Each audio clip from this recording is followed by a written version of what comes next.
We were on a break. You can't be mad, she said after sleeping with her ex, so I took a break from her entire existence. Now I'm engaged, and she's still telling people I was the one who got away. Hey viewers, before we move on to the video, please make sure to subscribe to the channel and hit the like button if you want to see more stories like this. Thanks. When I think back on it now, I can't pinpoint the exact moment Sophie started slipping away. It wasn't one big argument or betrayal at first. It was small, quiet changes. The kind you only notice once they've piled up high enough to suffocate you. We'd been together for 2 years. Sophie and I met through mutual friends, back when everything between us felt easy. She was warm, funny, full of life. She dragged me to art shows I didn't understand, late-night drives with no destination, random weekend getaways. I grounded her. She pulled me out of my routine. For a while, that balance worked. Then, around month 18, things started to tilt.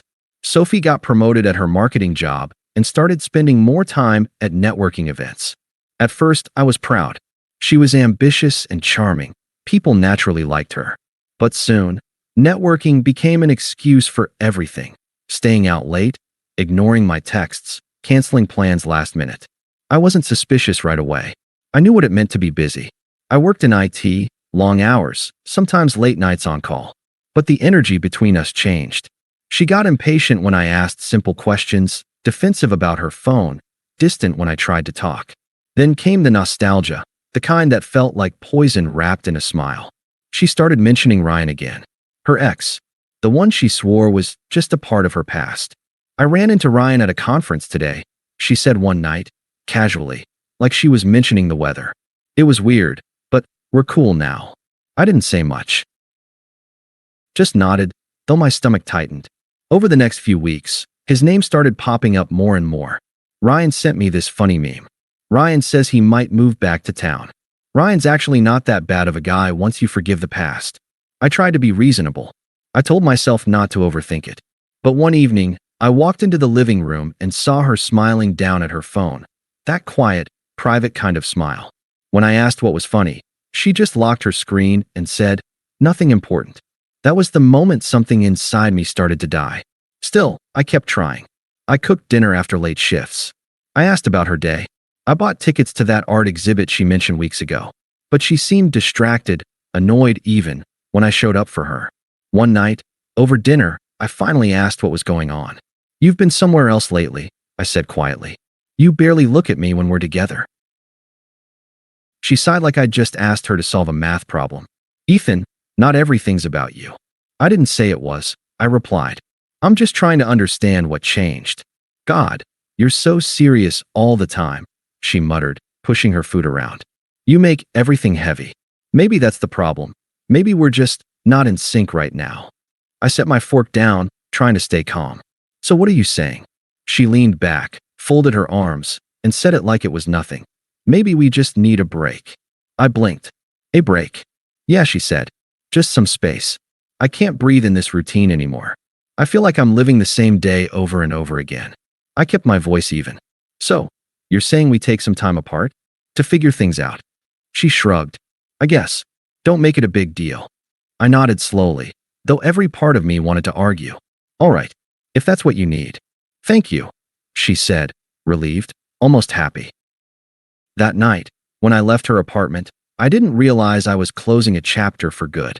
I thought we were cooling off. That space might actually help. I told myself she just needed time to miss me. But the truth was, Sophie didn't want space. She wanted freedom, and she already knew what she was going to do with it. The first week after Sophie said she wanted a break, I tried to treat it like a temporary reset, not a breakup. I kept busy with work, went to the gym, caught up with a few old friends I'd neglected. I didn't text her, and she didn't text me. It was strange, but I told myself space could be good. By week 2, though, the silence started to feel less like space and more like distance. The kind that doesn't close itself. Her social media told me more than her words ever did. She started posting pictures again, dressed up, out at rooftop bars, laughing with people I didn't recognize. I didn't see Ryan in the photos, but something about her captions, "Some nights remind you who you are," made my stomach twist. I still didn't reach out. I wasn't going to chase her. Then, One Friday evening, I got a text from Megan, a mutual friend who'd always been pretty neutral between us. Megan, hey, I don't want to get in the middle of anything, but are you and Sophie still together? Me, we're on a break, I guess. What? Megan, you should probably know she's been seeing Ryan. They were out together last weekend, holding hands, kissing. People from her work saw them. I just stared at my phone for a minute. Not angry, not shocked, just empty. I waited until the next day before I said anything. I didn't want to confront her over text. I drove to her apartment, the same one where we'd spent countless lazy Sundays, and knocked on the door. She opened it wearing a loose sweatshirt, hair up in a messy bun, like nothing had happened. Ethan? Wow. You could have called, she said, half smiling. I didn't think this was a conversation for text, I said. She crossed her arms, already defensive. Okay, what's this about? I heard you've been seeing Ryan again. Her face froze for a second, then relaxed into that dismissive smirk she always used when she didn't want to take responsibility. Seriously? You're listening to gossip now. So it's not true. She shrugged. I mean, we've hung out a couple times. But Ethan, we were on a break. You can't be mad about that. My jaw tightened. You said you needed space, not a replacement. Oh, come on, she scoffed. You're making it sound like I cheated. We weren't together, technically. And honestly, Ryan just understands me in ways you never did. That one stung. Not because I believed it, but because she wanted it to. So, you and I were over the second you said you wanted space? I asked quietly. She rolled her eyes. Don't twist things. It's not that deep, Ethan. We were figuring things out. And Ryan was there for me when you weren't. I wasn't there because you asked me not to be, I said calmly. She sighed, annoyed. God, this is exactly what I mean. You always overthink everything. It's like you need everything labeled, defined, perfect. Life doesn't work that way. I just stood there, letting her dig her own hole. When she realized I wasn't fighting back, she tried to soften her tone. Look, I didn't plan for anything to happen, okay? We just talked, and one thing led to another. It didn't mean anything. I nodded slowly. It meant enough for you to hide it. Don't act like you're some saint, she snapped. You probably talked to other girls too. I didn't, I said, because I thought we were worth waiting for. Her expression faltered, just for a second. Then she smirked again, defensive to the end. You're overreacting. It's not like I'm moving in with him. That was the moment something inside me flipped from hurt to clarity. I took a breath, steady and quiet. No worries, Sophie. Take all the space you need. Just don't expect to find me in it when you're done. She blinked, thrown off. What does that mean? It means I'm done waiting, I said, turning for the door. Ethan, don't be dramatic. But I was already walking down the hallway.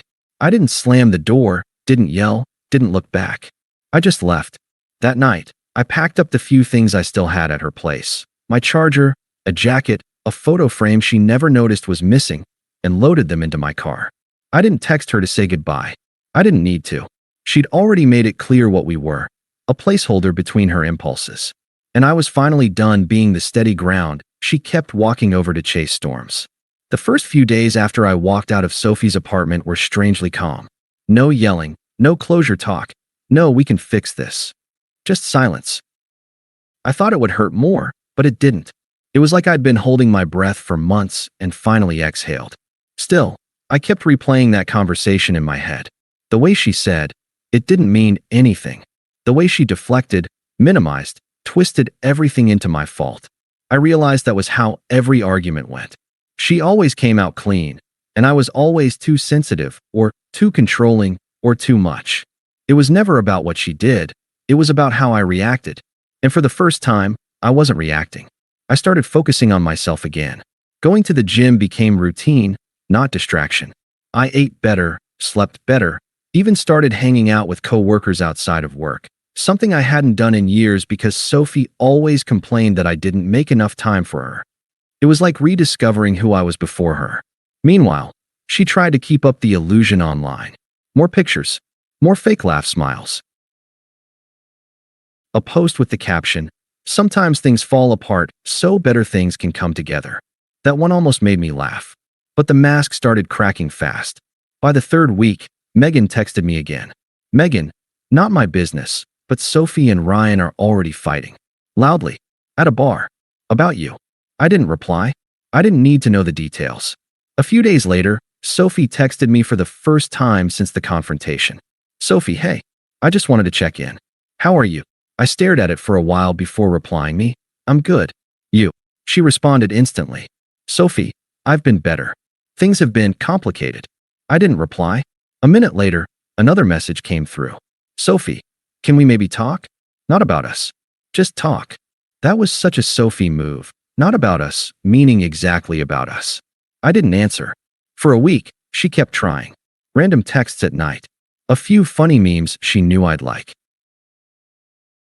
A photo of our old cat, which she still had, with the caption, "He misses you." I ignored them all. It wasn't anger anymore. It was peace. I just didn't want anything to do with her chaos. Then one Sunday morning, I saw her outside my apartment building. She was leaning on her car, sunglasses on, pretending to scroll through her phone. I almost laughed at how predictable she was. When she saw me, she straightened up quickly. Ethan, hey. I didn't say anything, just waited. She took off her glasses, and for the first time, she looked unsure. I was in the area. Thought I'd stop by. I nodded. Okay. I just wanted to say I'm sorry. For everything. Okay, I said again. That seemed to bother her. That's it. What do you want me to say? I don't know, she said, voice cracking a little. I miss you. And I hate how things ended. Things didn't end, I said calmly. You ended them. I just accepted it. She looked down. Ryan and I, we're not talking anymore. It was a mistake. I see that now. I almost pitied her. Almost. Sophie, I said, you didn't make a mistake. You made a choice. You chose him. You chose to lie, to test me, to see if I'd wait while you figured yourself out. And now you're just upset that your choice didn't pay off. Her eyes watered. That's not fair. It's completely fair, I said. You wanted space, you filled it with someone else, and now you're alone. That's what space gets you. She tried to reach for me, but I stepped back. Ethan, please. I just want to talk. I messed up, I know that.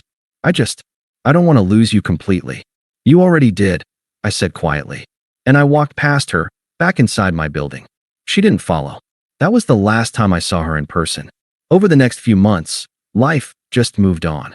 I stopped checking her social media, deleted our photos, stopped caring about who she was with or what she was doing. By the time she realized I wasn't coming back, I'd already built something better: peace, clarity, self-respect. And the irony? She'd been chasing freedom the whole time, only to find out she was the one trapped by her own indecision. I just stopped being part of it. 3 months passed. By then, Sophie was just a distant memory, a lesson, not a wound. I'd thrown myself into work, landed a promotion, and started managing a small team. The irony wasn't lost on me. The same job she mocked for being too stable became the very thing that set me free. I wasn't dating anyone yet, but for the first time in years, I didn't feel lonely. My apartment was quiet, organized, peaceful. I could leave my shoes by the door without someone rolling their eyes about messy habits. Life just felt clean. Then, one afternoon, Megan called again. Megan, hey, not trying to stir the pot, but you might want to know what's going on with Sophie. I sighed. Megan, I really don't. Megan, I know, but it's kind of bad. She and Ryan broke up. He cheated on her with someone from the gym. Then she got into an argument with her manager at work and quit. Now she's posting cryptic stuff online about people using her. I paused. That tracks. Megan, she's been asking around about you. I think she regrets everything. I laughed quietly. Regret doesn't mean change. Still, I couldn't help checking her Instagram that night, for the first time in months. It was like watching a slow-motion car crash. The confident, smug version of Sophie was gone.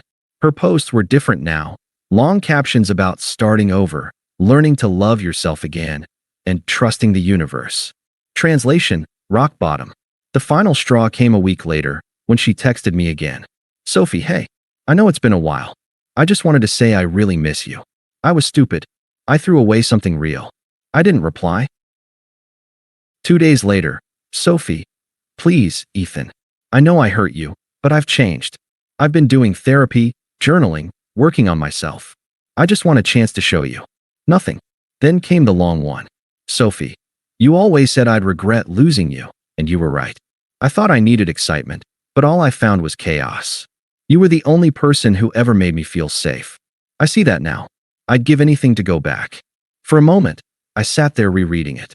Not because I missed her, but because I realized how differently I felt now. There was no anger, no longing, no ache. Just a quiet detachment. She finally said everything I used to beg to hear, but now, it meant nothing. I left the message unread. A few weeks later, I got an email. Professional this time.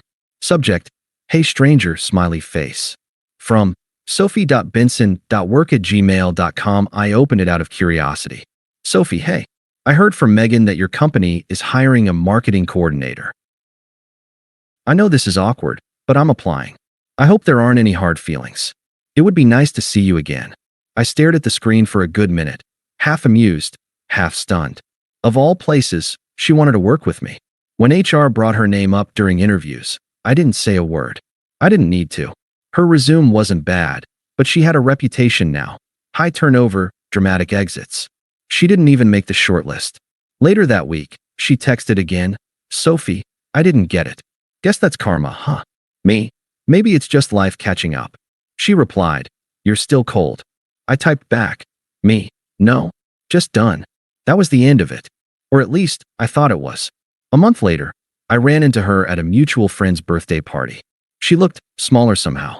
Same sharp eyes, same perfect hair, but the energy was gone. She forced a smile when she saw me. "Ethan, wow, you look good." "Thanks," I said, nodding politely. "I've seen your work updates." "You're killing it." "I'm doing all right." She took a sip of her drink, hesitated. "You're not seeing anyone, are you?" "No." Her eyes lit up. "Then maybe we could." I stopped her. "No, Sophie. We couldn't." She blinked. "You don't even want to talk about it?" "There's nothing to talk about," I said calmly. "You made your choice. I accepted it. And now I'm living with peace. I'm not going to trade that for déjà vu." Her smile cracked. "So that's it. After everything we had." I nodded. "That's it." For the rest of the night, I barely noticed her. She lingered nearby, watching me laugh with friends, probably realizing for the first time that I was completely out of her orbit. That's when it hit me. I didn't need revenge or closure. Watching her realize she'd lost all power over me was the real ending. I'd moved on. She hadn't. And nothing I could ever say would sting more than that simple truth. After that birthday party, I thought Sophie would finally take the hint and move on. But I underestimated how far she'd fallen, and how much she hated losing control. At first, it was small things. A random, "Hey, remember this?" text with a photo of our old vacation. Then a "just checking in, hope you're doing okay." All ignored. Then it turned into calls, late night, missed, then voicemails I didn't listen to. Then mutual friends started mentioning her name again. "Sophie's been asking if you're seeing someone.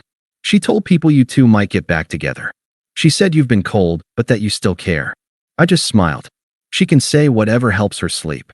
Then came the real humiliation, not for me, but for her. My company hosted a networking event downtown. Nothing fancy, just drinks, music, and small talk with clients.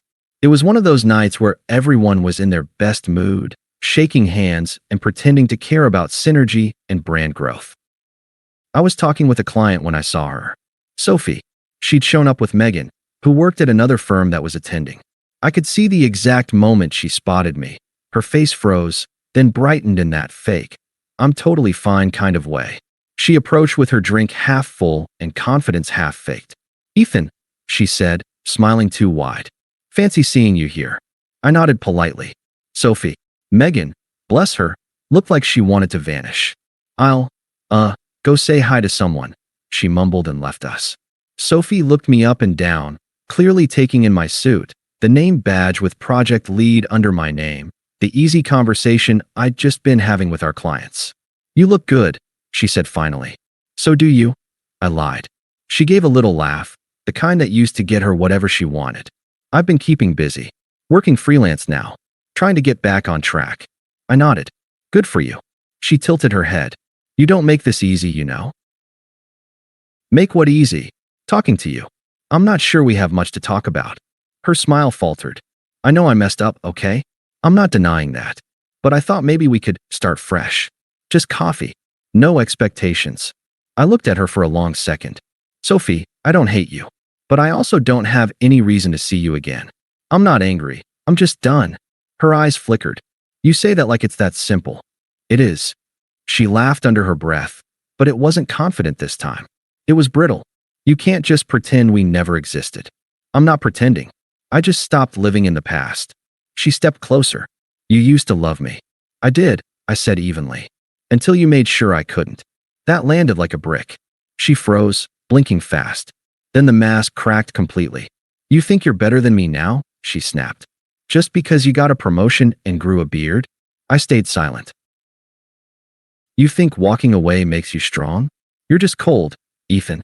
You've always been cold. I wasn't cold, I said quietly.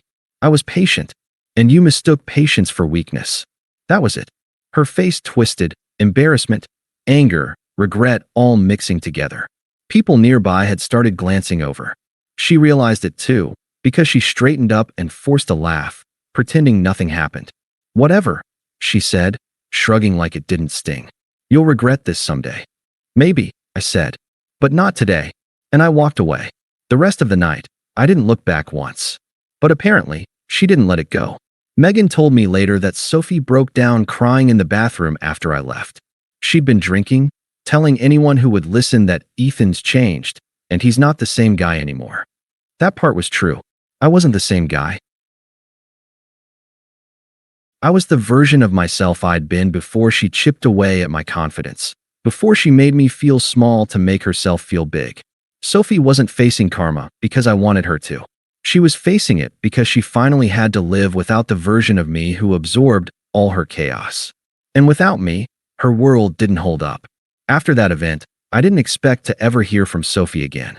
But life has a way of giving people one last chance to embarrass themselves. It happened about 6 months later. By then, my life looked completely different. The promotion had turned into a management role, and I'd finally taken a vacation, my first real one in years. I'd built a small circle of genuine friends, and I was mentoring 2 younger employees who reminded me of myself before Sophie drained the life out of me. Then one morning, I got an email. Subject, please read this. I promise it's the last time. From Sophie. For a second, I debated deleting it. But curiosity won. Sophie, I know I've reached out before, and I know I've made a fool of myself. I need to say this. I'm sorry for everything I did to you. I didn't appreciate you when I had you, and now I'm paying for it. I keep thinking about how different my life would be if I'd just stayed. Ryan was a disaster. He lied, cheated, and made me feel worthless. After him, I kept meeting the same kind of guys, all users, all fake. I finally get what you meant by peace. I miss that. I miss you. I'm not asking to get back together. I just need you to know that you were right about everything. And I'll probably never stop regretting what I did. I read it once, then again, and felt nothing. No anger, no nostalgia, no satisfaction. Just detachment. It wasn't a trap or manipulation this time. It was surrender. But even then, it didn't matter. Because her apology couldn't rewrite the person she'd been when it counted. Still, I decided to respond, not out of emotion, but out of finality. Me. I appreciate the message. I'm glad you're being honest now. But we're at 2 very different places in life. I don't hate you, and I don't wish you harm. But I don't carry what happened anymore. I learned what peace feels like, and I'm not willing to trade it for anything familiar, especially not the past. I hope you heal. Take care of yourself. She replied within minutes. Sophie, so that's really it? No chance. No coffee. Nothing. Me. There's nothing left to fix. We ended a long time ago. I just stopped pretending otherwise.